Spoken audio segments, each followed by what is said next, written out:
So ಕೆಲವೆಲ್ಲ misuse ಆಗ್ತಾ ಇದೆ, ವೇಸ್ಟ್ ಆಗ್ತಿದೆ.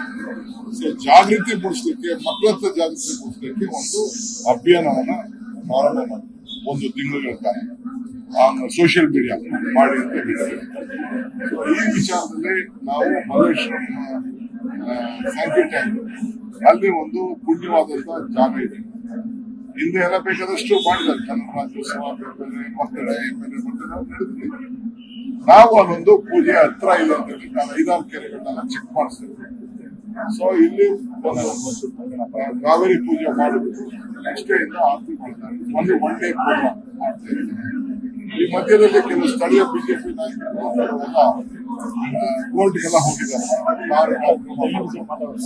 ಕಾರ್ಯಕ್ರಮ ನಾವು ಮಾಡ್ತೀವಿ, ಯಾರಿಗೂ ಹಾನಿ ಆಗುತ್ತೆ.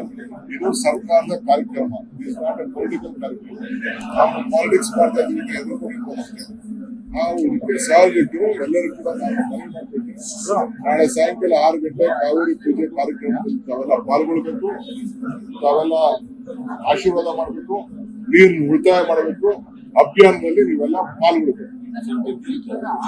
ಆಮೇಲೆ ಕೋರ್ಟ್ಗೆ ಹೋಗಿದ್ದಾರಂತೆ, ಕೋರ್ಟ್ಗಳು ನಮ್ದೇನಿದೆ ವಿಚಾರ ನಾವು ತಿಳಿಸ್ತೀವಿ ಸರ್. ಆಮೇಲೆ ಸರ್, ಸಚಿವರೊಬ್ಬರದು ಹನಿ ಟ್ರ್ಯಾಪ್ ವಿಚಾರ ತುಂಬಾ ಸದ್ದಾಗ್ತಿದೆ ಸರ್. ಪೊಲೀಸ್ ಸ್ಟೇಷನ್ ಕಂಪ್ಲೇಂಟ್ ಕೊಡಿ ಫಸ್ಟ್. ಯಾರು ಇದ್ರೆ ಪೊಲೀಸ್ ಸ್ಟೇಷನ್ಗೆ ಕಂಪ್ಲೇಂಟ್ ಬರ್ಕೊಡ್ರಿ, ಯಾರು ಇದ್ರೆ ತನಿಖೆ ಮಾಡಿಸೋಣ ಸರ್. ಆಮೇಲೆ ವಿದ್ಯುತ್ ದರನು ಕೂಡ 36 ಪೈಸೆ ಏಪ್ರಿಲ್ 1ರಿಂದ ಜಾರಿ ಆಗುವಂತೆ ಏರಿಕೆ ಮಾಡಿದ್ದಾರೆ. ನನಗೆ ಗೊತ್ತಿಲ್ಲಪ್ಪ, ನಾನು ಇರಲಿಲ್ಲ. ಅದು ಪವರ್ ಮಿನಿಸ್ಟರ್ ಮಾತಾಡಿ